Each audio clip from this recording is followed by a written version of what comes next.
Pai, que o Senhor possa estar falando, Senhor, com a tua igreja nessa noite, meu Pai.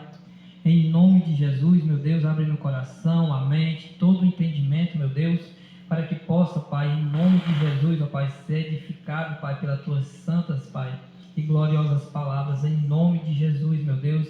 Que o Senhor possa estar repreendendo, meu Pai, dos altos céus, meu Deus, todo espírito contrário à tua palavra, Pai, em nome de Jesus Cristo, meu Deus. É assim que eu oro a Ti, é assim que eu te agradeço. Amém. Glória a Deus.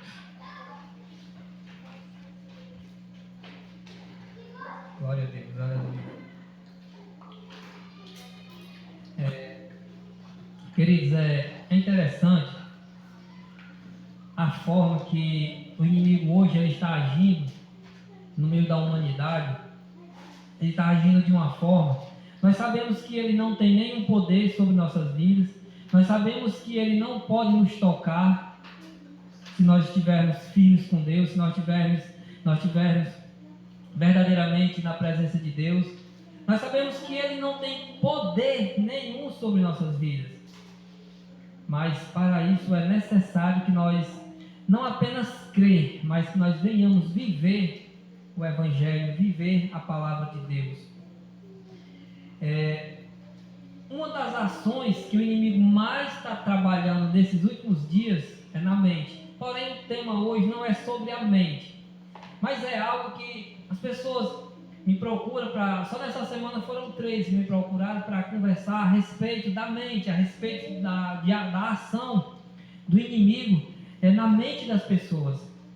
Querido, o que é que ele faz na mente de um cristão? Ele começa a... 2 dessas pessoas eram cristãos, outra é ímpio. Eles começam a colocar na mente dos cristãos que aquilo que ele está vivendo está bom, está ótimo, não precisa de mudança. E com isso, o que acontece? Muitos dos cristãos, entre aspas, ficam meio que acomodados, entre aspas. Detalhe, os irmãos que me procuraram não é do nosso ministério, é de outras denominações. E ele começa a fazer com que a pessoa morra espiritualmente. Ele não tira a pessoa da igreja, do ministério, mas ele consegue tirar a pessoa de Cristo. E é dessa forma que ele está trabalhando na igreja. Ele está trabalhando dessa forma, ele está deixando pessoas sentadas no banco da igreja, mais distante de Deus, até que busca a presença de Deus. Mas o acomodismo dos irmãos da igreja faz com que aquilo, Deus não se agrade das suas atitudes, e o inimigo mantém ele ali. Isso, queridos, com pouco tempo, isso vai se alastrando, isso vai aumentando, quando cuida que não, essa pessoa está ali só por estar, mas não está mais nem vivendo para Deus. Isso está acontecendo. Já com o povo que ainda não conhece a Deus, ele está agindo praticamente da mesma forma, na mente. Mas uma das maiores coisas que ele está fazendo, queridos, e as pessoas se deixam se levar por isso, ele consegue colocar na mente das pessoas que a pessoa não tem valor. Ele consegue colocar na mente das pessoas que a vida é essa, que não tem vida após a morte, que a tua vida não está agradando a ninguém, que o que tu faz não agrada a ninguém. E isso ele consegue colocar na mente das pessoas que a vida dessa pessoa não tem valor. E a pessoa chega, muitos infelizmente chegam até suicidar, por não dar ouvido à palavra do Senhor. E eu me deparei, não conversei com essa pessoa, mas uma certa pessoa me falou de um caso semelhante a esse, de um jovem que perdeu o ânimo de viver, perdeu o amor à vida, que a vida não tem sentido. Porém, uma pessoa boa, uma pessoa trabalhadeira, mas Satanás ele não quer saber da qualidade, ele quer saber se ele destrói a vida da pessoa. Infelizmente, por muitas vezes dar brecha para o inimigo, ele consegue tirar o nosso foco dos cristãos, tirar o foco de Deus.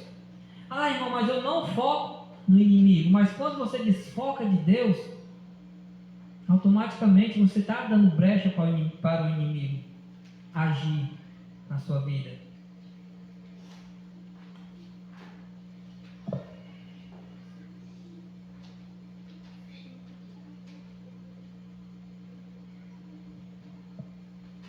Atos 39, 3:39, o Senhor fala: e por intermédio de Jesus, todo aquele que crê é justificado de todas as faltas que antes não pudesse ser justificado pela lei de Moisés.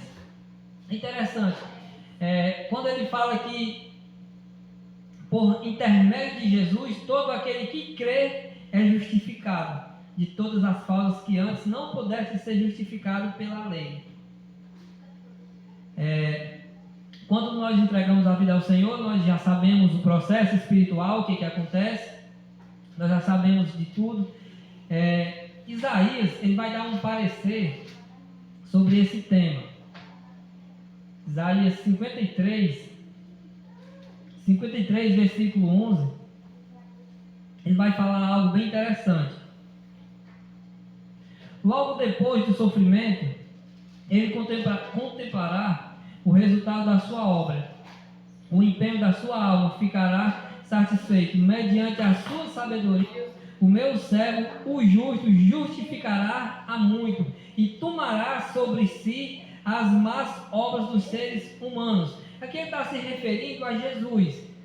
Como ele fala em Atos, que Jesus, ele nos justificou do nosso pecado, da nossa falha.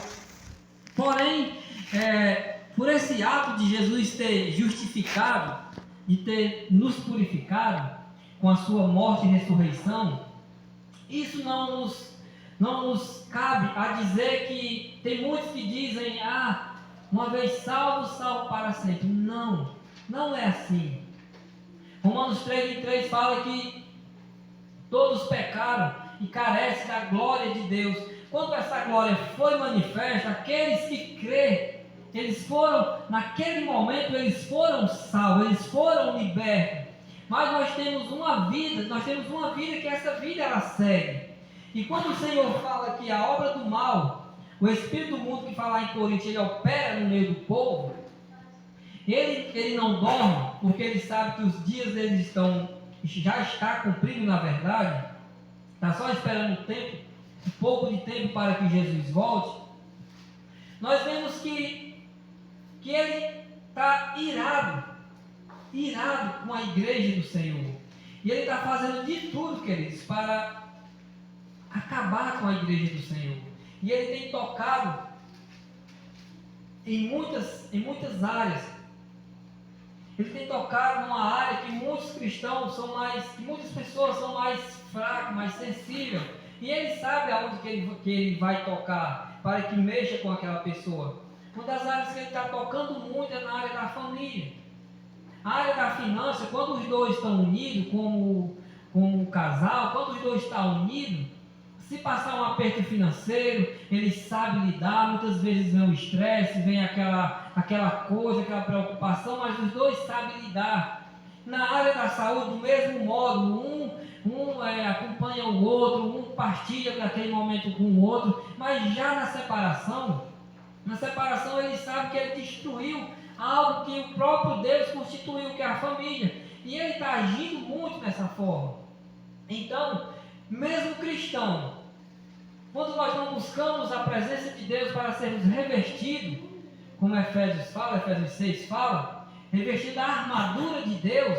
A Vanessa falou algo bem interessante no domingo passado, a questão de nós tamparmos uma área e abrirmos brecha em outra área. Muitas vezes nós buscamos tanto pela nossa família, mas abrimos brecha para outra área. Queridos, ele não importa, ele quer agir, não importa por onde ele vai começar a agir. Semelhante àquela historinha do cavalo, ele sempre ele vai cutucar, ele vai querer atrapalhar de algum modo. E quando se relaciona a família, porém esse tema não é família, mas é uma das áreas que ele mais está atacando hoje, os cristãos, é a área da família. Quando fere na família, quando mexe em um, automaticamente torna o outro sensível. Quando torna o outro sensível, aquele que, exemplo, o marido tem uma falha com a esposa. Querendo ou não, dependendo da busca da esposa, a falha do marido vai afetar a esposa. Vão ficar os dois fracos. Um não vai encontrar força para buscar, porque ele começa a trabalhar na mente. Quando ele seta, ele não seta a outra coisa, ele não seta a carne, semelhante ao espinho na carne de Paulo, ele não seta o espinho, ele seta a mente. É algo espiritual que nós não podemos ver, nós só podemos sentir os resultados. Na hora que é setado, nós não vemos. Pessoas que estão ao nosso redor ainda percebem as nossas atitudes, mas vemos que não é atitude de cristão em muitos casos. Mas isso nós não conseguimos ver, essa seta, quando somos setados. Detalhe, nós só somos setados quando tem brecha. Quando está fechado, não tem como ele setar. Até que ele fica ao redor, como a palavra de Deus fala, mas ele não consegue nos atingir. Mas quando fechamos brechas em uma área, mas deixamos outra área aberta, aí ele age. E quando ele age, queridos, muitas vezes nós achamos que a forma do inimigo agir, semelhante de Adão, quando a serpente fala para Eva, não, Deus não quer que você coma, porque certamente vocês vão morrer, você não vai morrer. Eva comeu do fruto, não morreu. Adão também comeu, também não morreu, porque na mente deles eles queriam que comesse na mesma hora, morresse. Mas não é assim, essa morte não é uma morte da matéria, não é uma morte física, é uma morte espiritual. E ele, infelizmente, ele está matando muitos servos do Senhor Jesus. Ele está matando pela mente das pessoas. Tem muitas pessoas, queridos, muitos cristãos que estão presos pela mente. Tem muitos deles que se esforçam para viver segundo a palavra de Deus, mas ele é tão sagaz, querido, que ele levanta pessoas dentro do próprio ministério para fazer com que aquela pessoa seja setada. Ele arranja qualquer argumento para colocar seta, mentira na mente de outros cristãos. Não estou me referindo aqui, estou me referindo em um modo, só aqui na verdade, em um modo em geral, porque isso se refere a cristãos, se refere ao povo de Deus, que é o povo perseguido por ele, aquele que não anda segundo o propósito do Senhor, independente de estar na igreja ou não, aquele que não anda em obediência a Deus, ele nem se interessa em mexer em nada, deixa lá, porque ele sabe que se não se arrepender, não mudar o caminho, aquele já é dele, e ele não mexe. Romanos 3, 28, o Senhor fala: concluímos, portanto, que o ser humano é justificado pela fé, independentemente da obediência da lei. E aqui já está tratando da fé. Semelhança do grão de mostarda, quando o Senhor fala a questão da fé. Quando o Senhor fala que a nossa fé, se a nossa fé fosse do tamanho de um grão de mostarda, nós diríamos a esse monte, sai daqui e lança-te o mal, o monte teria que obedecer. O Senhor está falando do grão de mostarda, pequena semente. Mas nos versículos seguintes ele prossegue falando que a semente da mostarda, uma vez plantada, ela se torna uma das maiores hortaliças. Então, o Senhor está falando que a nossa fé, ela tem que crescer.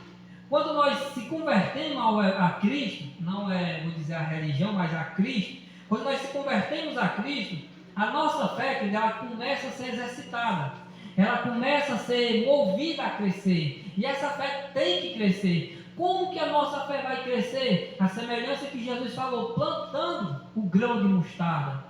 Quando nós aplicamos a nossa fé em Cristo, as coisas começam a fluir de acordo com a nossa fé.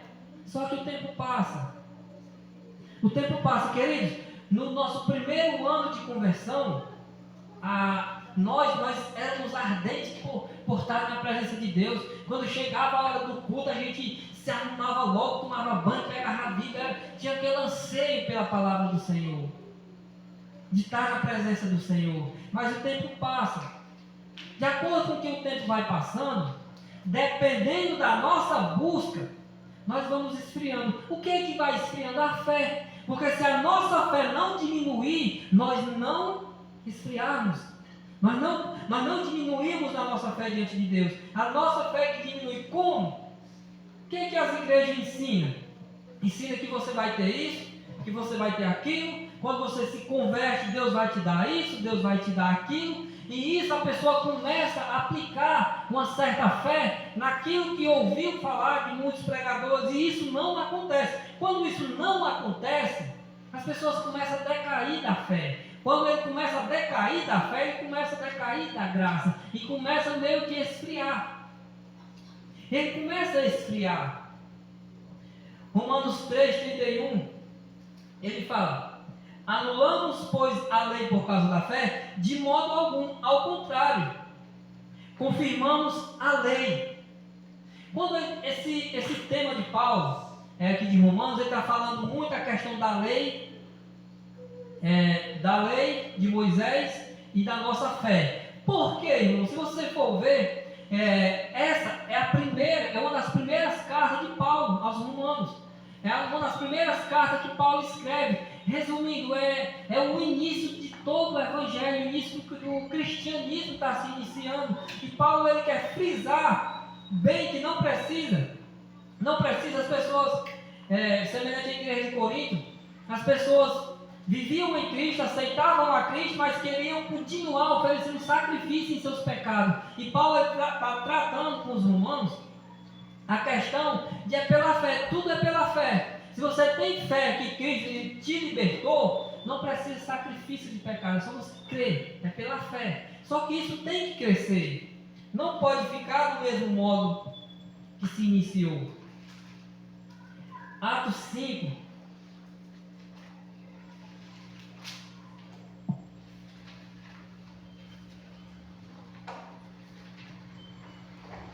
versículo 30, versículo 29. Atos 5, versículo 29. Ao que Pedro e os demais apóstolos afirmaram: é necessário que primeiro obedecemos a Deus, depois às autoridades humanas, que era a lei, que eram obrigados a obedecer à lei. No versículo 30, o Deus de nossos antepassados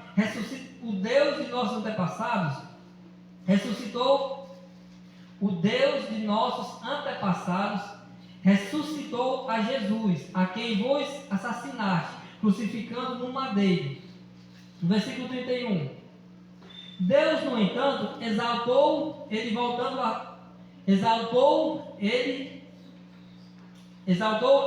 a sua direita como príncipe e salvador, a fim de dar a Israel arrependimento e perdão de pecados. Versículo 32. Ora, nós somos testemunhas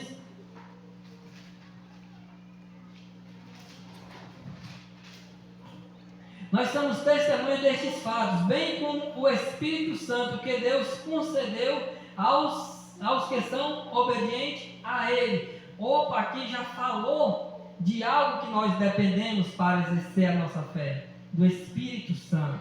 Vamos começar a afirmar a mensagem. Queria chegar nesse tema. Versículo 32. Ora, nós somos testemunho destes fatos, bem como o Espírito Santo que Deus concedeu aos que são obedientes a Ele. Queridos, quando ele fala aos que são obedientes a Ele, nós pedimos a Deus, como na oração inicial, eu orando, pedindo a Deus para um revestimento de poder, o Espírito Santo venha ser manifesto em nossas vidas. Só que entregamos nossa vida a Jesus, quando fala Atos 3, pela fé, nós cremos que Jesus nos libertou do pecado. Só que, uma vez liberto, foi apagado, inicia-se um novo ciclo, uma nova história, uma nova vida em Cristo Jesus. Só que, quando nós conhecemos a palavra e vivemos pela palavra, obedecendo a Deus, a nossa vida, o derramamento do Espírito Santo, isso ele acontece. E essa obra do Espírito Santo derramado, que foi o próprio Deus que derramou, essa obra ela vai surgir um grande efeito na vida de quem é obediente a Deus. Mas se nós passamos por esse processo, aceitamos a Jesus, fomos purificados do nosso pecado, como falados, nós cremos em Jesus, somos purificados, somos limpos do nosso pecado. Só que se nós não obedecermos a Deus, o que acontece? Nós estamos novamente na prática do pecado. Então, quando nós estamos na prática do pecado, volta-se uma nova história. Por quê? Porque nós pecávamos sem Cristo. Nós pecávamos pela lei. Nós pecávamos porque nós éramos inocentes da lei, da graça de Cristo. Quando nós provamos e continuamos no pecado, aí, querida, aí a história muda. Entre aquela questão do pecadinho e o pecadão. Mentir é não só um pecadinho, não. Tu tá onde? Já estou indo, está sentado em casa. É pecado, para Deus não importa. Qualquer pecado, querido, leva a pessoa ao inferno. Não importa se é o pecado de uma mentirinha ou se é o pecado de uma morte. Não importa. Deus abomina que derrama sangue inocente, o Senhor fala. Mas para Ele não importa. O pecado, qualquer pecado, conduz as pessoas ao inferno. Não importa. E isso não cabe mais aos cristãos andarmos dessa forma. Preguiça é pecado. E quando é pecado, queridos, conduz ao inferno do mesmo modo. Não importa o tamanho do pecado, é pecado. Não importa. É aquela questão que Deus ama o pecador. Deus abomina o pecado, mas ama o pecador. Não, ele ama os santos. O pecador não, ele ama os santos. É por isso que ele vem tratando, se você ler o Novo Testamento inteiro, os 4 evangelhos, as cartas, tudo vem tratando de santificação. Jesus inicia no livro de Mateus falando do arrependimento, do amor, de como realmente exercer a nossa fé em Cristo. Aí Paulo, quando ele dá início às cartas, ele já vai tratar sobre santificação. Jesus ele implanta o Evangelho. Paulo ele zela para que as pessoas venham ter uma vida em santidade diante de Deus, para que não venha continuar nessa prática do pecado. Como ele fala ainda no 32, ora, nós somos testemunhas destes fatos, bem como o Espírito Santo que Deus concedeu aos que são obedientes a Ele. Irmão, eu obedeço a Deus, irmão, glória a Deus, aleluia. Mas quando a palavra do Senhor fala, olha, a seara está pronta, os ceifeiros são poucos. Tu conhece a Deus? Tu acha que tu tem conhecimento suficiente para tu ir para a seara e trabalhar na seara? Tu acha que tu tem? Se tu tem, então tu está preparado, só falta ir. Então nós não obedecemos a Deus, nós achamos que nós obedecemos. Quando nós obedecemos a Deus, nós entendemos claramente que o Senhor ele nos chama. Você recebeu a Jesus, você recebeu o Espírito Santo, recebeu o revestimento de poder, pronto, agora só esperar Jesus voltar. Não, a Bíblia não ensina isso. A Bíblia ensina que nós somos chamados para toda boa obra em Cristo. Quando ele fala toda boa obra, queridos, eu não posso associar, dizer assim, não, a obra do pastor é estar aqui no púlpito pregando. Quem tem que ir atrás das ovelhas, da seara, é as ovelhas. Não, é todos. É todos. Porque o homem, queridos, ele se titulariza, pastores, bispos, isso e aquilo. Mas para Deus, todos são ovelhas, todos têm que arregaçar as mãos e trabalhar. Isso é um ato de obediência a Deus. Porque o Senhor manda, se nós formos ler Mateus, Ele não está pedindo, ordena. Nós não fazemos. Estamos desobedecendo ou não? Sim. Se não fazemos isso, estamos desobedecendo a palavra de Deus. O Senhor, queridos, Ele nos ama tanto. É bom falar para vocês que estão aqui, porque vocês já conhecem um pouco da palavra, assim como eu também conheço um pouco. Quando o Senhor ele nos chama, fomos resgatados. Só que o Senhor fala que Ele não tarda a sua promessa, mas por causa dos ímpios, por causa do amor, que Ele não quer que muitos se percam, Ele ainda não voltou, porque ainda tem muitas pessoas para ser ganho. Você acha que você vive a verdade? Você acha que você conhece a verdade hoje? Você acha que Cristo realmente te libertou? Se você acha isso, queridos, vamos obedecer a Deus, vamos falar. Irmão, eu falo tanto, glória a Deus, não veio pessoas para cá, não veio para cá, glória a Deus, mas foram salvos, ouviu, recebeu, foram salvos, glória a Deus do mesmo jeito. O nosso foco, queridos, é salvação. Não é ver umas paredes cheias de gente sem salvação, não. Não importa.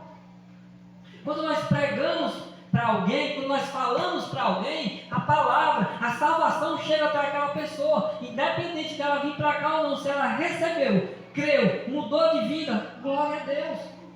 É para isso que Deus nos chama. O objetivo de trazermos para cá, por quê? Porque aqui vai ter mais pessoas, a gente vai ter um cuidado. Não é o objetivo de ter pessoas, ganhou uma pessoa trazer para cá, o objetivo é esse, é cuidar. Fora isso, não tem outro objetivo, porque a salvação chegou até essa pessoa, amém. Mas isso, queridos, cabe a nós, como trabalhadores do Senhor. Romanos capítulo 1, versículo 5. Por intermédio dele e por ele, por causa do seu nome, recebemos a graça e o apostolado para chamarmos dentre todas as nações um povo para obediência que deriva da fé. Chamar um povo para obediência que deriva da fé. Queridos, obedecer a Deus não é só receber, confessar o nome do Senhor Jesus e parar por ali, não. Muito pelo contrário. É você entender, nós entendermos que nós fomos salvos, que Jesus nos salvou com um propósito de sermos salvos, mas também de levar pessoas à salvação. Porque eu tenho certeza, querido, que antes de nós, ninguém que está aqui hoje, nasceu em um berço cristão. Todos veio alguém falar da salvação para nós. Teve pessoas que orou, teve pessoas que passou madrugadas orando por nossas vidas, por nossa libertação. Não tenho dúvida disso. Teve pessoa que pagou um preço por mim e por vocês. Do mesmo modo, queridos, nós temos que pagar preço por vida de pessoas. Nós podemos até não ver, mas Deus está trabalhando. Querida, a obra de Deus é tão maravilhosa. Nós não entendemos, nós não compreendemos, mas Deus ele está trabalhando. Irmão, faz tanto tempo que eu oro pela minha mãe. Minha mãe não conheceu a Cristo, mas talvez no início você ia falar, ela nem ouvia, e hoje ela ouve. O Espírito Santo trabalhando. Irmão, meu irmão, eu oro tanto, irmão, eu não vejo mudança. Você pode até não ver, mas Deus está trabalhando. Deus está trabalhando. Esse versículo 5 de Romanos, como ele fala, por intermédio dele e por causa do seu nome, recebemos de graça o apostolado para chamar todas as nações, um povo para obediência que deriva da fé. Então, a nossa fé, quando nós confessamos ao Senhor, nós temos que tratar dessa fé. Nós temos que cuidar dessa fé, regar essa fé. Como que nós tratamos da nossa fé? Na busca, no relacionamento com Deus. Porque se você não tiver relacionamento com Deus, você não vai ter como exercer a sua fé. Se você não conhecer a palavra de Deus, você não vai ter como colocar a sua fé em prática. Como o Tiago fala, sujeitai-vos, pois a Deus, resistiu o diabo, que ele fugirá de vós. Se você não sabe disso, você vai colocar em prática? Não. Mas pela fé, quando a tentação vem, pela fé, Senhor, pela fé está repreendido e anulado. Todo mal, querido, ele vai se afastar de você pela fé. Pela fé. E quando nós aplicamos a nossa fé, essa fé ela cresce. Quanto mais aplicamos, mas não é só dizer que tem fé, é colocar a fé em prática. Como que eu vou ter certeza que eu tenho fé? O Senhor fala que se tu tiver fé, e com o Espírito Santo, o Senhor fala de vários sinais que acompanharão aqueles que andam segundo o Espírito Santo. Não tem como você andar segundo o Espírito Santo se você não tiver fé, ou vice-versa. Tem que ser associado os dois juntos, porque senão não vai funcionar. E um dos princípios que você tem fé é quando você ora por alguém e a pessoa recebe uma cura. Você ora pelo propósito, aquele propósito é cumprido. Você vê que você aplicou a sua fé com relação àquele propósito que você apresentou diante de Deus. Pela fé. É pela fé. Romanos 4.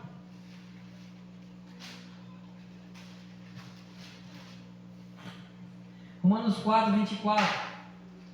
Mas igualmente para todos nós, a quem Deus concederá justificação, a nós que cremos naquele que ressuscitou dos mortos, a Jesus nosso Senhor. Versículo 25. Ele foi entregue à morte para pagar todos os nossos pecados e ressuscitado para a vossa completa justificação. Querido, nós já somos justos. Nós somos justificados pela fé. É pela fé que nós somos. Nós não vimos com nossos olhos Jesus sendo crucificado. Nós não vimos com nossos olhos Jesus sendo ressuscitado. Nós não vimos nada disso. Mas nós ouvimos falar. E nós cremos que essas palavras são verdadeiras, são eficazes, que Jesus morreu, como fala no 24 e 25, para nos justificar. Quando nós temos fé e cremos, nós tomamos posse. E no espiritual, querido, isso acontece. Quando o Senhor fala que o justo viverá pela fé, é porque nós não vemos nada disso. Nós não vemos o sacrifício de Jesus. Mas nós cremos e entendemos que o Senhor fez e pagou esse preço. Nós entendemos e vivemos nessa esperança, obedecendo a palavra, vivemos nessa esperança, na certeza da ressurreição dos mortos. Nós estamos aplicando a nossa fé. Só que, como eu falei no início, nós temos que zelar para que essa fé não esfrie. Querida, experiência própria. Quanto mais você prega, mais você tem vontade de pregar. Quanto mais você fala do amor de Deus, de Jesus, para ímpios, mais você tem vontade de falar. Quanto mais você se desloca para ir falar do amor de Deus, mais você tem vontade de se deslocar para ir falar do amor de Deus. Mas quando você para, acabou tudo. Experiência própria. Quando você para de ir falar do amor de Deus, você entra no comodismo. Você entra numa preguiça espiritual, pecado, desobedecendo a ordem do Senhor Jesus.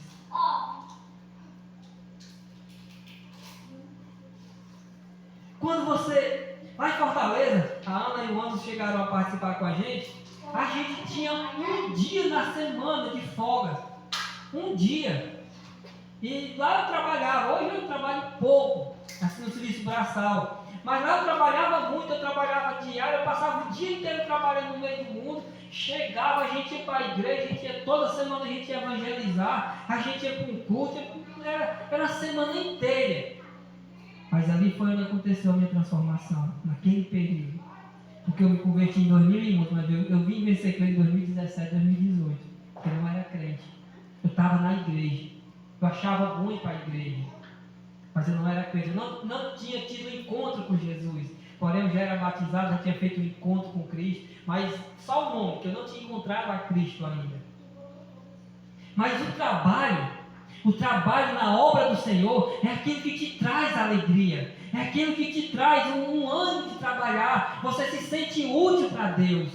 Quando você não faz nada para Deus, você tem aquela sensação que nem as suas orações é respondida. Porque você não faz nada para Deus. Não busca nem o suficiente para te agradar. Mas quando você começa a cuidar de pessoas, a tratar de pessoas. Quem tem pessoas. Uma vez eu estava conversando com a irmã pelo celular. Ela me falou assim: irmão, ora por mim. Aí, irmão, o que é que a irmã. Qual é a necessidade da oração? Em que área? Irmão, eu estou assim. Você tem fé que Jesus pode mudar a sua história? Tem, irmão, tenho muita fé. Amém. Porque Jesus já mudou a tua história. A oração foi essa. No outro dia, eu vi ela pessoalmente. Irmão, eu estou me sentindo tão bem. Eu não falei nada. Só perguntei se ela tinha fé. Ela disse que tinha. Só dei um empurrãozinho para ela colocar a fé dela em prática. Só isso. É maravilhoso servir a Jesus. maravilhoso você ver Jesus. Queridos, tem muitos irmãos, muitos cristãos, que muitas vezes ele quer ouvir algo da parte de Deus. A pessoa crê, a pessoa diz que tem fé, a pessoa fala, não, eu vou para a igreja, isso, aquilo, mas está presa em uma área. Quando você fala, a pessoa abre a mente, aquela empecilho espiritual, ele é quebrado, ele é refeito, ele é desmanchado. Refeito, ele é desfeito, ele é desmanchado por uma pequena palavra que nós falamos. Mas é preciso falar. É preciso que o Evangelho do Senhor ele venha a crescer. E quando nós falamos muito, não, eu sou um servo, eu sirvo a Jesus. Quando muitas vezes, querido, como eu citei agora há pouco, muitas vezes nós não conseguimos orar a Deus com a fé que nem a nós mesmos agrada. Nós temos aquela sensação que o Espírito Santo se afastou de nós, porque nós estamos tão parados da obra do Senhor, nós não estamos fazendo nada para Cristo, que aquilo ele começa a parar a ação do Espírito Santo sobre a nossa vida. Não é que Deus o abandonou, mas aquela ação que é para ser explosiva diante de Deus, aquilo fica parado, fica meio que morto. E aqui nós acabamos que se acomodando com isso. E com as nossas, nós dizemos, não, eu amo a Jesus, eu amo a Cristo, eu faço tudo por Cristo. Aí com as obras, nega a Cristo. Com as atitudes, nega a Cristo. Tito 1, versículo 12.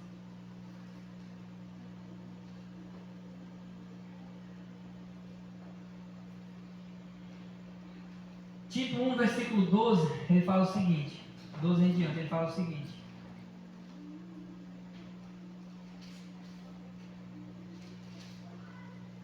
um dos seus próprios profetas declarou: os cretenses são sempre mentirosos, feras malignas, glutões preguiçosos. Esse testemunho é verdadeiro, porquanto repreende-os com toda severidade, para que se submetam a uma só fé sadia. Versículo 14: não dando ouvido a fábulas judaicas, nem o mandamento de homens, que se desvia da verdade. Para as pessoas puras, tudo é puro. No entanto, para os corrompidos e descrentes, nada é puro. Pelo contrário, tanto a razão quanto a consciência deles estão pervertidas. Versículo 16: eles afirmam que conhecem a Deus, mas por meio das suas atitudes o negam, e por isso são abomináveis, insubordinados, desqualificados para qualquer boa obra. Querido, é para crente. Isso aqui é para crente. Isso aqui é para nós. Quando nós dissemos que conhecemos a Deus, que servimos a Deus, quando para Deus não fazemos nada. Fazemos nada para Deus. Ele fala no versículo 12: um de seus profetas declarou aos cretenses: são simples mentirosos, feras malignas, glutões, preguiçosos. Esse testemunho é verdadeiro, portanto, repreende-os com toda severidade, para que se submeta a uma só fé sadia, não dando ouvido a fábulas judaicas, nem mandamento de homens, que se desviam da verdade. Para as pessoas puras, tudo é puro. No entanto, para os corrompidos e descrentes, nada é puro. Pelo contrário, tanto a razão quanto a consciência deles estão pervertidas. A consciência, Deus trabalha na mente, consciência.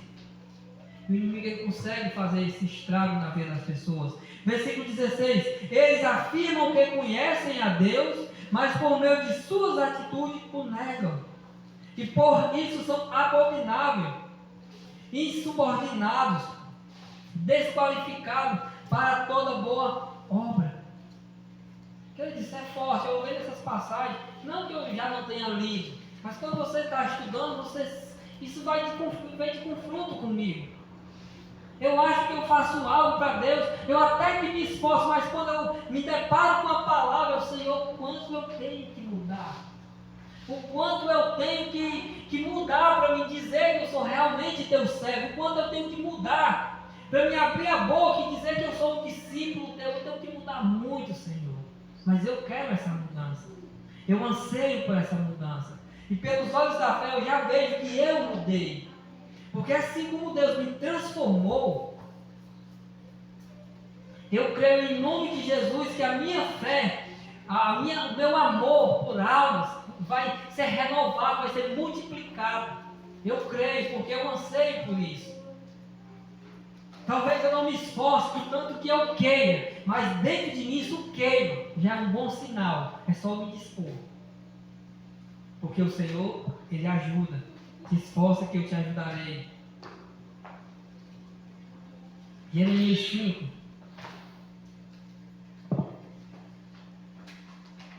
Jeremias 5. Versículo 11.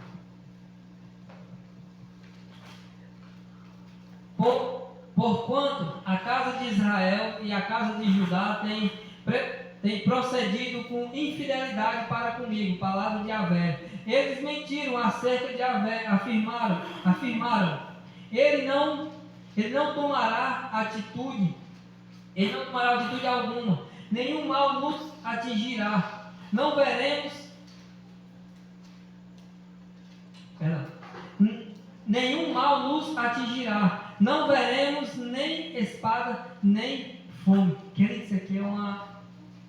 O Senhor está tratando com a casa de Israel, através do profeta Jeremias, os pecados do povo de Deus. O que acontece? Vou explicar um pouquinho esses dois versículos. Você está caminhando no pecado, aí chega alguém perto, não, você está bem demais. A pessoa sabe que tu está falando com Deus, diz, não, irmão, tá bom, você está ótimo. Pode ficar assim, Deus está se agradando das suas atitudes. Não se preocupe que Deus não vai te castigar com mal, nem espada alguma virá sobre ti, porque tu está ótimo, tu está agradando a Deus em tudo. Nem a peste, Ele não vai te castigar porque tu está agradando a Ele. Quando na verdade você reconhece que você precisa mudar. Quando você reconhece que você precisa realmente mudar o rumo da sua vida. No versículo 13: olha, seus profetas não passam de uma voz ao vento, a palavra não está neles, porquanto que as suas predições caem sobre eles próprios. Querido, nós vemos um engano. Tem pessoas que fazem isso conosco hoje. Você está bem, irmão? Você está bem, você está bom, amadinha, você está ótimo, não mude não, está bom. Mentira, engano. Quando você é repreendido, queridos, quando nós somos repreendidos, nós não gostamos da repreensão, nós não gostamos de ouvir a repreensão de Deus, mas quando nós somos repreendidos é para a nossa mudança. Essa palavra é como se é uma palavra de repreensão. Eu não esqueço, eu falo muito. Quando eu fui para o discipulado com a Vanessa, eu chateadéssimo com a Vanessa, chega lá e falar isso e aquilo, vou soltar os cachorros lá, o meu discipulador. Falei 1 hora, meu discipulador bem caladinho. Quando eu terminei de falar, ele olhou para mim e disse, querido, você está errado. Acabou-se o discipulado, para mim, na minha mente, eu queria que ele falasse dela, ele só disse que eu estou errado. Eu não vejo mais nem para esse discipulado, a gente não quer receber a repreensão. E hoje eu vejo o quanto esses discipulados me faz falta hoje. Eu vejo o quanto essas repreensões me faz falta hoje. Porque nós precisamos, querido, de alguém mais espiritual do que nós para nos corrigir. Nós precisamos de alguém que zele por nossa vida espiritual. Quando nós pedimos para vocês orar por nós, pela liderança, não é à toa, porque nós somos atacados espiritualmente. Espiritualmente nós somos atacados. Querido, é cada coisa que chega para mim e para a Vanessa que só Jesus para nos ajudar, porque nós mesmos não sabemos fazer. A gente pensa tanta coisa, mas nós sabemos que Jesus é que está conosco, e é Ele que guerreia a nosso favor. Por isso nós levantamos a cabeça e erguemos em frente. E eu creio em nome de Jesus que nada do que nós fazemos será em vão. Nada do que nós fazemos será perdido. Aos nossos olhos nós achamos que nós não fazemos nada. O ato que nós saímos daqui e se deslocar até o campo, estamos perdendo tempo, gastando gasolina, isso e aquilo, querido, isso não importa, isso vai passar. Isso tudo essa terra passa. Agora, quando nós construímos o nosso tesouro no céu, as coisas mudam. Abacuque 1, do 5 a 11, eu não vou estar lendo, mas vocês podem anotar aí, quem estiver anotando, para ler em casa, que vai falar algo muito, é tremendo, posso falar assim. Ele vai falar, vou só dar um parecer, ele vai falar, eu preguei há umas 3 semanas atrás sobre isso. Ele vai falar como Deus castiga o seu povo. Como Deus usa uma nação ímpia para castigar um povo santo. Olha como é que Deus age. Deus usa um povo ímpio, um povo que a lei deles é o que eles mesmos que criam para castigar o povo de Deus. Só que o nosso castigo hoje, o castigo da igreja hoje, é bem mais severo. Porque Deus não vai levantar outra nação para vir aqui nos castigar. É a mão dele que pesa sobre cada um. Porque é a própria palavra que nos julga. Nós estamos julgados pela própria palavra. Hebreus 2, versículo 3. Como nos livramos? Como nos livramos se desconsideramos tão grande salvação? Esta salvação, tendo sido proclamada pelo Senhor, foi depois confirmada pelos que a ouviram. Está falando dos discípulos. O Senhor proclamou a salvação, Ele falou da salvação, assim como João Batista preparou o caminho para o Senhor. O Senhor ele fez todo o processo da salvação e foi confirmado por aqueles que ouviram essa pregação, foram confirmados por aqueles que viram Jesus ressuscitando dos mortos.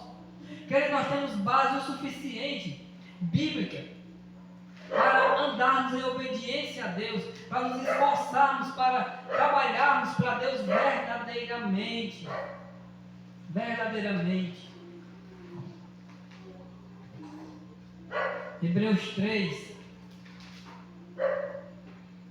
3, versículo 12. Irmãos, tenham muito cuidado para que nenhum de vós mantenha um coração perverso, incrédulo, que se afaste de Deus vivo. Pelo contrário, exortai-vos mutuamente todos os dias, durante o tempo que se chama hoje, para que a fé venha aumentar. Pelo contrário, exortai-vos mutuamente todos os dias, durante o tempo que se chama hoje, de maneira que nenhum de vós seja embrutecido pelo engano do pecado.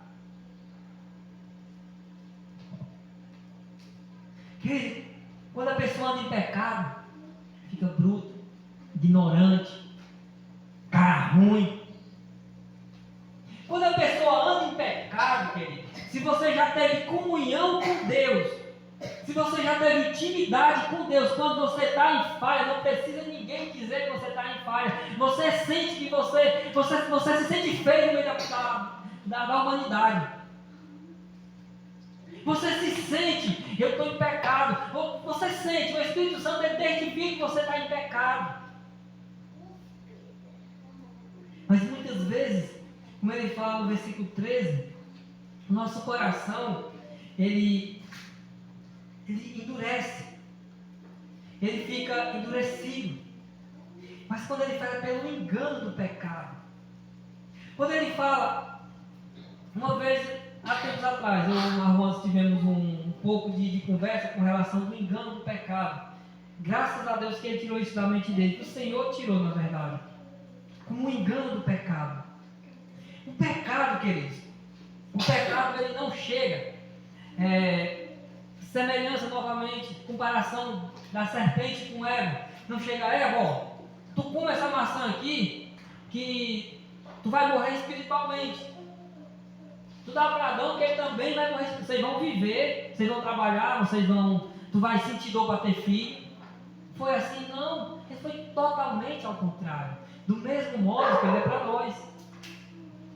Sabe que tem pessoas que chegam para mim e dizem assim, no trabalho: Renato, eu vou fazer um serviço contigo, mas tu vai para fulano, tu vai dizer isso, isso e isso, é que é para poder acontecer isso e isso, para tu poder fazer o serviço. Vai fora. Já perde esse vício, até um pouco grande, para mim não mentir. Porque eu posso mentir. Não que eu decida mentir, não, eu vou mentir por isso, não, queridos. Nós não podemos agir dessa forma, porque o pecado da mentira nos condena. É o mesmo pecado, ele nos condena.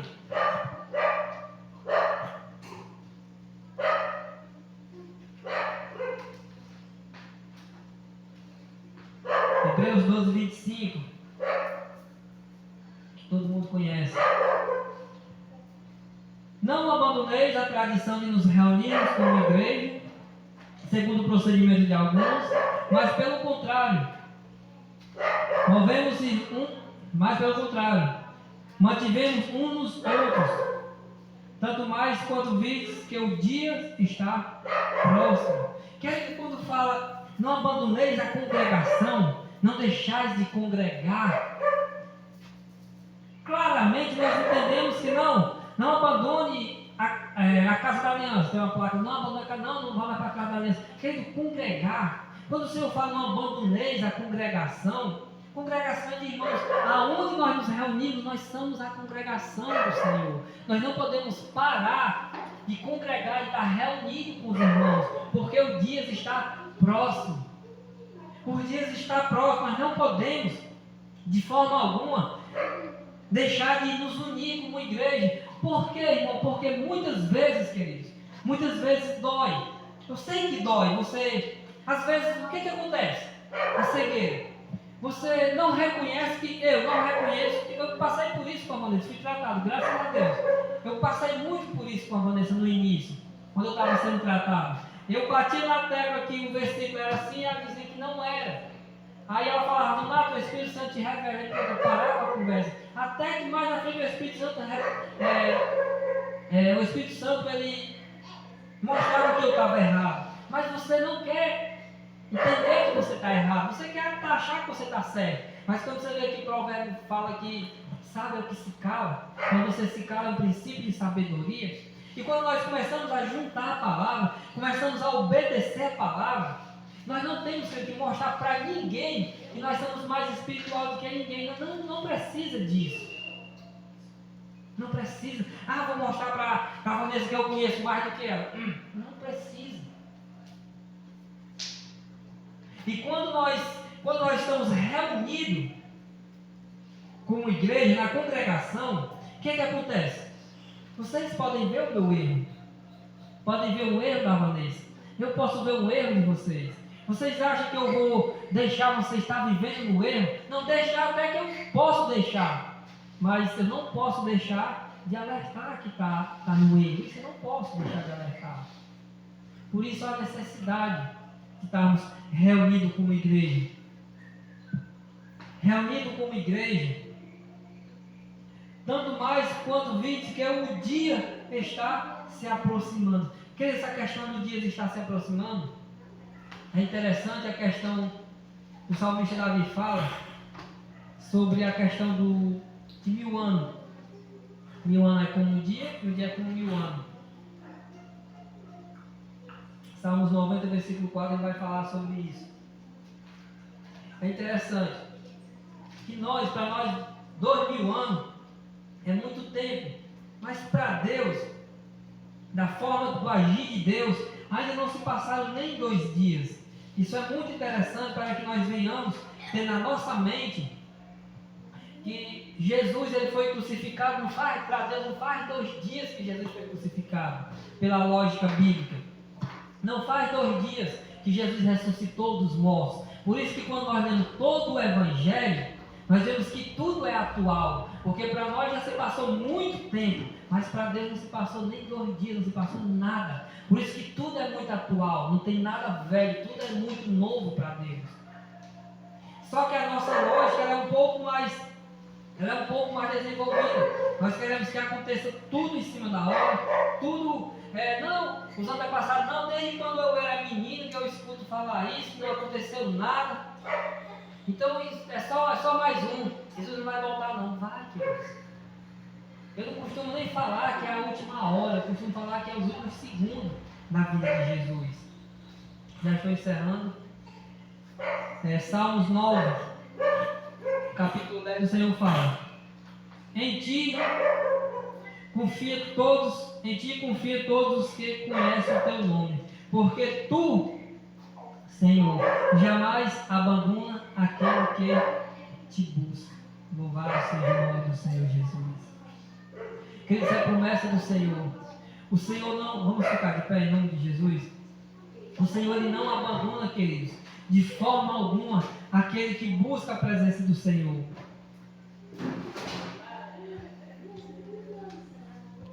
Ele não abandona. Muitas vezes nós temos a impressão que o Senhor ele nos abandona, que o Senhor não nos ouve, mas nós não podemos perder a fé e a esperança de perseverar, de continuar na busca, porque o Senhor ele é fiel, ele cumpre a sua palavra. A palavra do Senhor ela não mente. Romanos 1, capítulo 16. O Senhor fala: Porquanto não me envergonho do Evangelho, porque é o poder de Deus para a salvação de todo que nele crê, primeiro dos judeus, assim como do grego, visto que a justiça de Deus se revela no Evangelho, uma justiça que do princípio ao fim é pela fé, como está escrito: o justo viverá pela fé. Nós não podemos de forma alguma, queridos, perder a nossa fé. Versículo 18: Portanto, a ira de Deus é revelada dos céus contra toda impiedade e injustiça dos homens que suprimem a verdade pela justiça humana. Pois o que de Deus se pode conhecer evidentemente entre eles, porque o próprio Deus lhes manifestou. Versículo 20: Pois desde a criação do mundo, os atributos invisíveis de Deus, ao seu eterno poder, a sua natureza divina, tem sido observada claramente, podendo ser compreendida por intermédio de tudo o que foi criado, de maneira que tais pessoas são indesculpáveis. Queridos, nós não temos argumento nenhum diante de Deus para querer apresentarmos, para chegarmos a Deus e dizer que nós estamos bem, que nós não temos pecados. Nós não temos argumento nenhum para nos achegarmos a Deus dessa forma. A única forma que nós temos de nos achegarmos a Deus, como o salmista Davi fala, no Salmos 9, capítulo 10, que sempre que buscamos o Senhor nos ouve, mas essa busca tem de ser do arrependimento e na gratidão a Deus. Amém? Vamos estar orando em nome de Jesus.